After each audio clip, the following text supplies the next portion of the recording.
Terima kasih pimpinan rapat. Yang terhormat Bapak Utut Adianto, Ketua Komisi 1 DPR RI.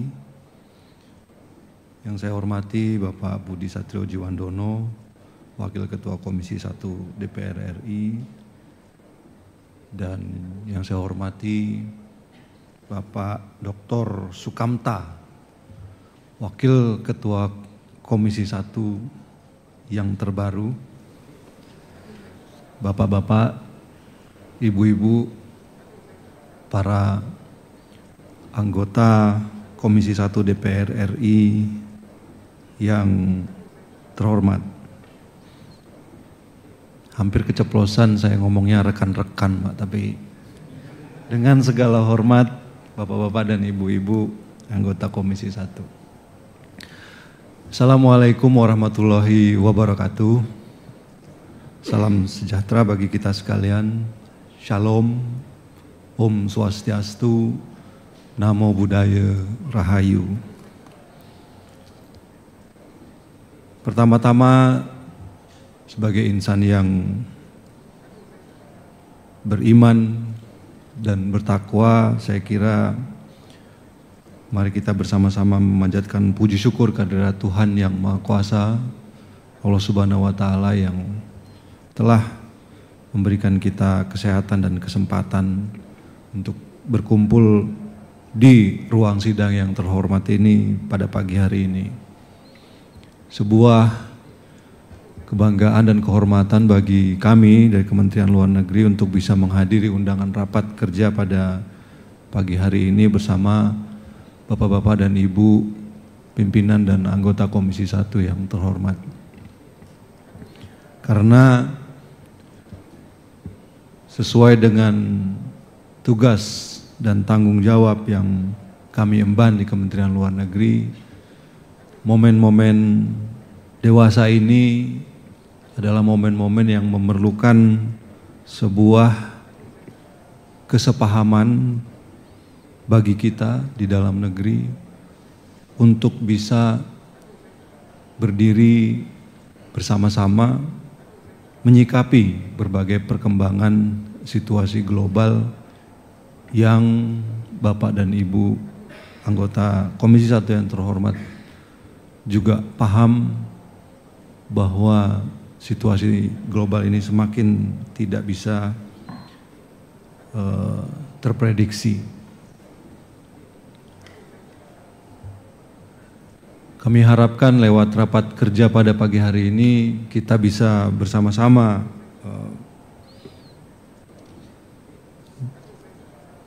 menelurkan sebuah hasil yang dapat kami gunakan juga sebagai pegangan dalam rangka menyikapi situasi yang terus berkembang dalam hari-hari ini. Bapak dan Ibu pimpinan dan anggota Komisi 1 yang kami hormati, seperti kita ketahui bersama bahwa beberapa pekan terakhir terjadi eskalasi yang cukup serius, khususnya di kawasan Timur Tengah sebagai episentrumnya, yang tentu saja mengkhawatirkan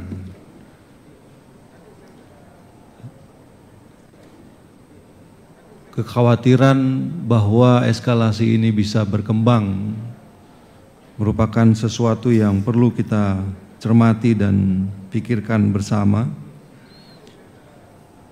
yang dimulai dengan serangan Israel ke Iran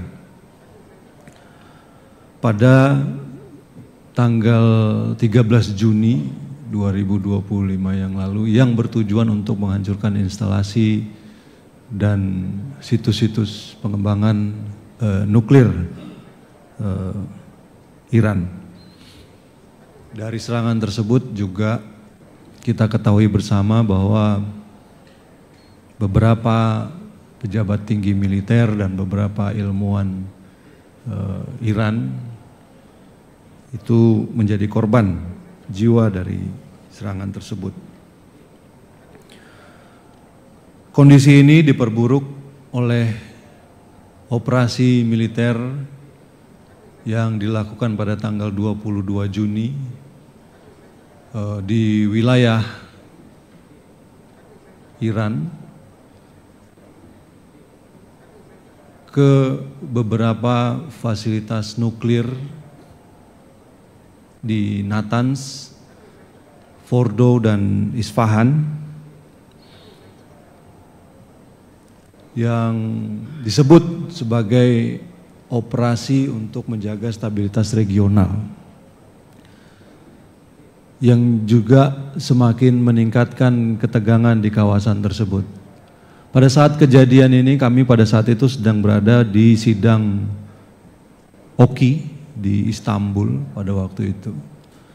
Jadi di hari pertama, para menteri luar negeri OKI menyampaikan pandangan dan tanggapannya terhadap serangan Israel ke Iran. Namun di saat hari pertama ini selesai, sesi pertama ini selesai, besoknya atau malamnya terjadilah serangan ke Iran oleh militer Amerika Serikat. Hal ini bukanlah merupakan sekadar ketegangan biasa, namun juga seluruh dunia melihat bahwa adanya satu gerusan atau adanya satu kikisan terhadap penghormatan hukum internasional yang seharusnya menjadi sebuah fondasi dan pegangan utama bagi seluruh bangsa dalam interaksinya satu sama lain. Kemudian juga istilah rules based order kerap dimaknai sebagai sesuatu yang sempit untuk membenarkan langkah-langkah sepihak yang kemudian dipersepsikan sebagai bahwa yang kuat adalah yang benar. Selamat datang Pak Anton.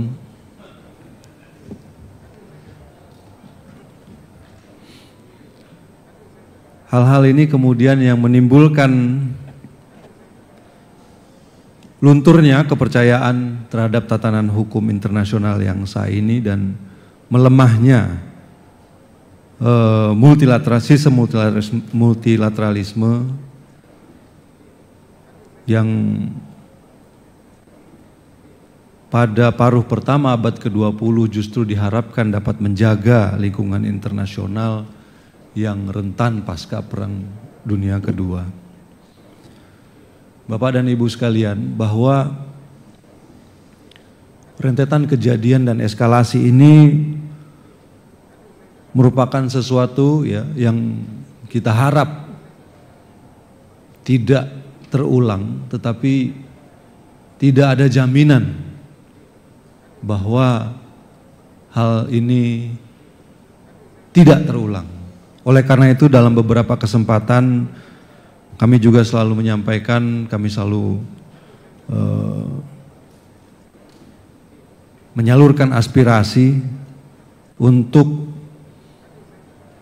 deeskalasi situasi dan kembali kepada langkah-langkah politik dan langkah-langkah diplomasi dengan mengharapkan kebijaksanaan. Karena apa yang terjadi di satu tempat, terutama di situasi global seperti sekarang ini, apa yang terjadi di suatu tempat, apa yang terjadi di suatu titik akan dengan cepat mempengaruhi kondisi dan situasi di negara-negara lain. Dan satu contoh yang dilihat juga yang menjadi persepsi dari berbagai kalangan, bahwa kondisi di mana Israel seolah-olah lolos dari jerat hukum internasional juga bisa menginspirasi aktor-aktor lain untuk bersikap lebih asertif dan mungkin berani juga untuk mencoba melanggar hukum-hukum internasional dengan kedok mengamankan kepentingan nasionalnya, mengamankan kepentingan nasional dan kelangsungan hidup bangsanya. Saya kira ini juga yang harus kita cermati dan perhatikan bersama, bahwa survivability dari suatu negara saat ini merupakan menjadi sesuatu yang semakin mengemuka dan dikedepankan. Tidak lagi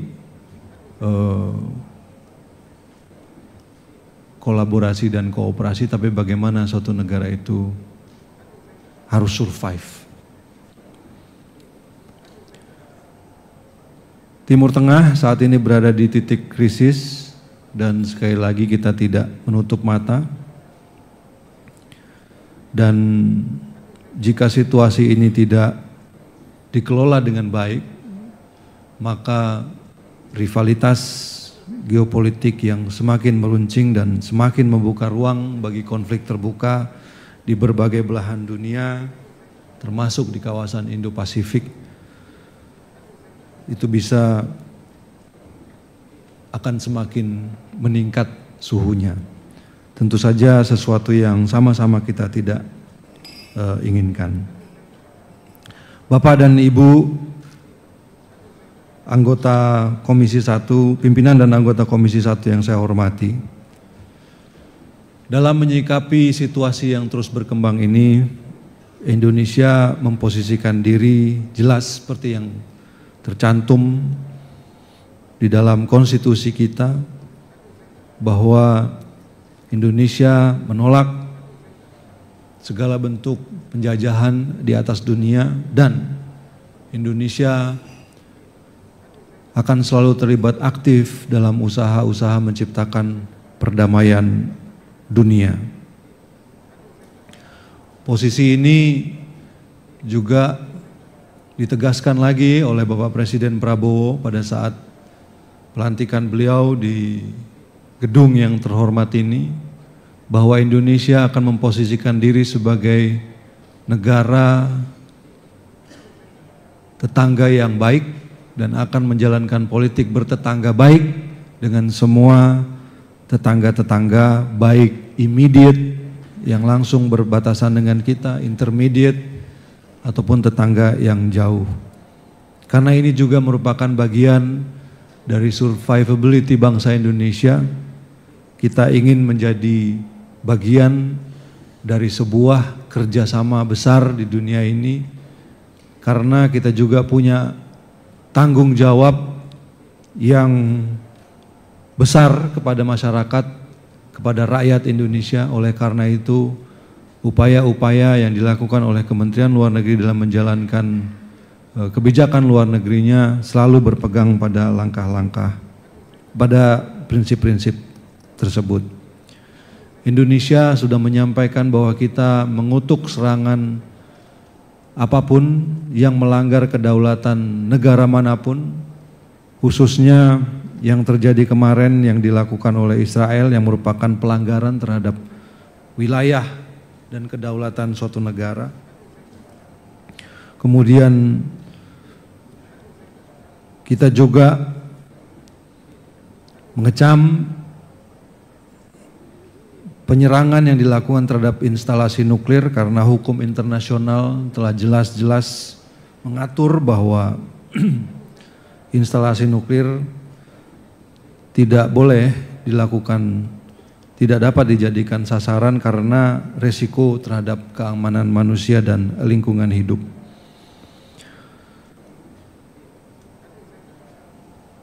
Dan juga membahayakan rezim non-proliferasi senjata nuklir dan traktat non-proliferasi senjata nuklir.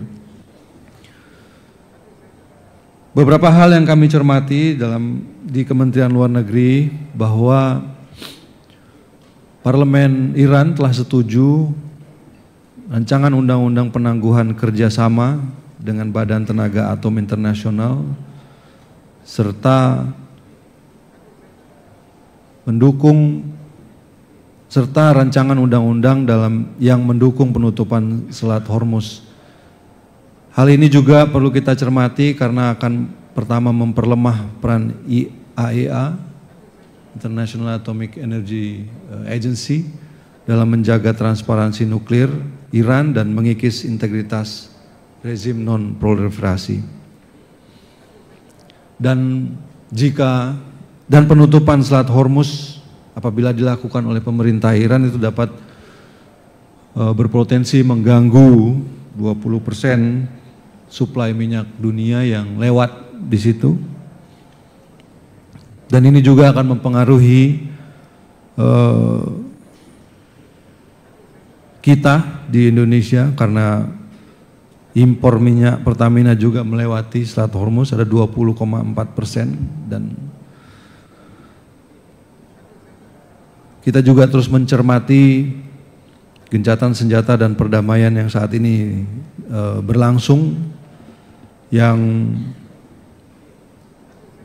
semoga gencatan senjata dan perdamaian ini bisa berjalan langgeng dan lebih lama. Bapak dan Ibu pimpinan dan anggota Komisi 1 yang saya hormati, yang menjadi concern kita saat ini adalah pertama tentu saja bagaimana kita menjaga dan melindungi warga negara Indonesia yang berada di wilayah konflik maupun wilayah-wilayah yang terancam konflik. Dan perlu saya sampaikan bahwa pada saat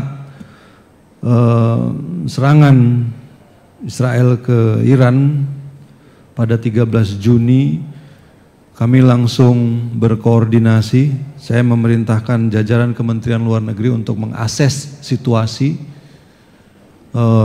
di Iran dan menyiapkan rencana-rencana evakuasi jika dalam 1-2 hari ke depan sejak serangan pada saat itu kita harus melakukan evakuasi. Perlu kita ketahui bersama angka-angka yang ada di situ bahwa ada 386 warga negara Indonesia yang berada di Iran, yang sebagian besar merupakan pelajar atau mahasiswa. Kemudian ada juga WNI yang magang di Yerusalem dan sekitarnya, sekitar 167 orang. Kemudian pada tanggal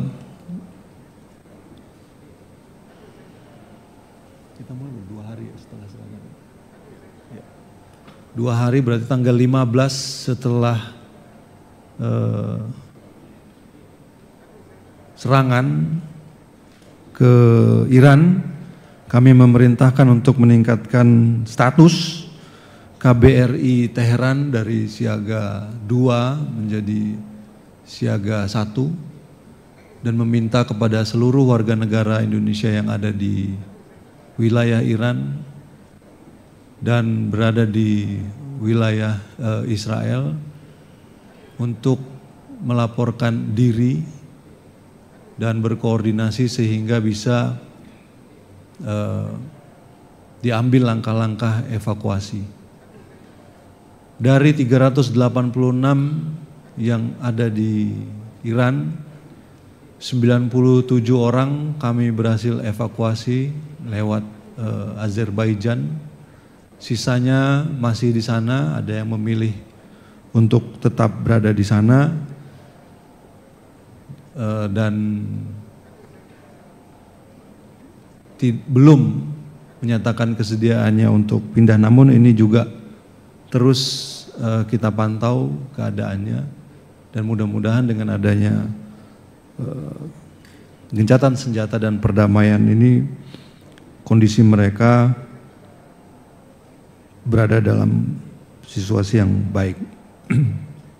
Secara paralel, KBRI Aman juga memfasilitasi evakuasi 26 warga negara Indonesia dari wilayah Tel Aviv, kemudian Yerusalem dan Arafah. Dan rencana evakuasi bagi warga negara yang berada di wilayah-wilayah ini masih akan terus kami lanjutkan. Kami juga telah menginstruksikan seluruh kantor perwakilan Kementerian Luar Negeri yang berada di wilayah Timur Tengah untuk menyiapkan langkah-langkah kontingensi dalam rangka menjamin pelindungan warga negara Indonesia di wilayahnya masing-masing. Kemudian kami juga telah membentuk suatu gugus tugas yang disebut Crisis Response Team dan melakukan tabletop exercise jika sewaktu-waktu perkembangan situasi terburuk memaksa kita untuk mengevakuasi warga negara di negara-negara tersebut. Bapak dan Ibu pimpinan dan anggota Komisi 1 yang saya hormati,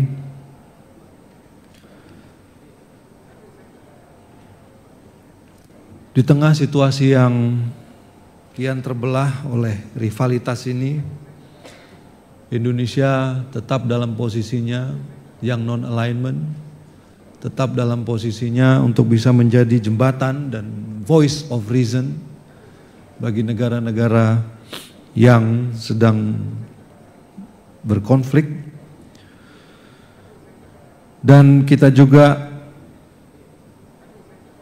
berusaha untuk mencari titik-titik temu, mencari common ground dengan negara-negara lain untuk meningkatkan kerjasama dan kolaborasi yang saling bermanfaat, sehingga di tengah shifting global situation ini kita tetap bisa menavigasinya dengan baik. Seperti juga diketahui, hubungan bilateral dan kerjasama antara Indonesia dengan beberapa negara yang memiliki hubungan strategis juga terus kami lakukan. Saya melaporkan juga kepada Bapak dan Ibu bahwa saya telah bertemu dengan Menteri Luar Negeri Amerika Serikat Marco Rubio untuk mendorong penguatan kemitraan strategis komprehensif, yang kemudian juga kami lanjutkan dengan pertemuan dengan Menteri Luar Negeri Republik Rakyat Tiongkok Wang Yi, di mana kami sepakat untuk membentuk suatu comprehensive strategic dialogue antara Indonesia dan Tiongkok untuk bekerja sama mencari titik-titik temu antara kedua negara. Kemudian kami juga bertemu dengan Menteri Luar Negeri Rusia, Menteri Luar Negeri Sergei Lavrov, juga dalam kaitannya mencari titik temu untuk bisa bekerja sama dengan baik dan membantu jika ada yang perlu kita bantu untuk meredakan tensi di beberapa tempat di belahan dunia. Ini merupakan upaya aktif dari Indonesia untuk tetap bisa menjadi bagian dari menciptakan sebuah perdamaian dunia. Selain itu, di kawasan kami juga telah melakukan pertemuan dengan seluruh Menteri Luar Negeri negara-negara ASEAN dalam kesempatan pada ASEAN Foreign Ministry Meeting beberapa waktu yang lalu, yang kemudian dilanjutkan dengan ASEAN Summit di Kuala Lumpur, yang semuanya berada pada satu kesepakatan atau kesepahaman untuk meningkatkan kerjasama regional dan meningkatkan peran ASEAN dalam rangka merespon perkembangan global dan juga memperkuat kerjasama antar negara ASEAN khususnya di bidang ekonomi. Saya kira itu saja yang dapat saya sampaikan pada Bapak dan Ibu sekalian. Beberapa waktu ke depan akan ada BRICS Summit tanggal 6 sampai 8 Juli di Rio de Janeiro, Brazil, yang juga akan membahas diantaranya adalah upaya-upaya penguatan multilateralisme. Dan kami juga perlu laporkan kepada Bapak dan Ibu sekalian bahwa beberapa waktu yang lalu Indonesia juga telah berkomitmen untuk bergabung dengan New Development Bank yang merupakan bank atau lembaga keuangan yang diinisiasi oleh negara-negara anggota BRICS.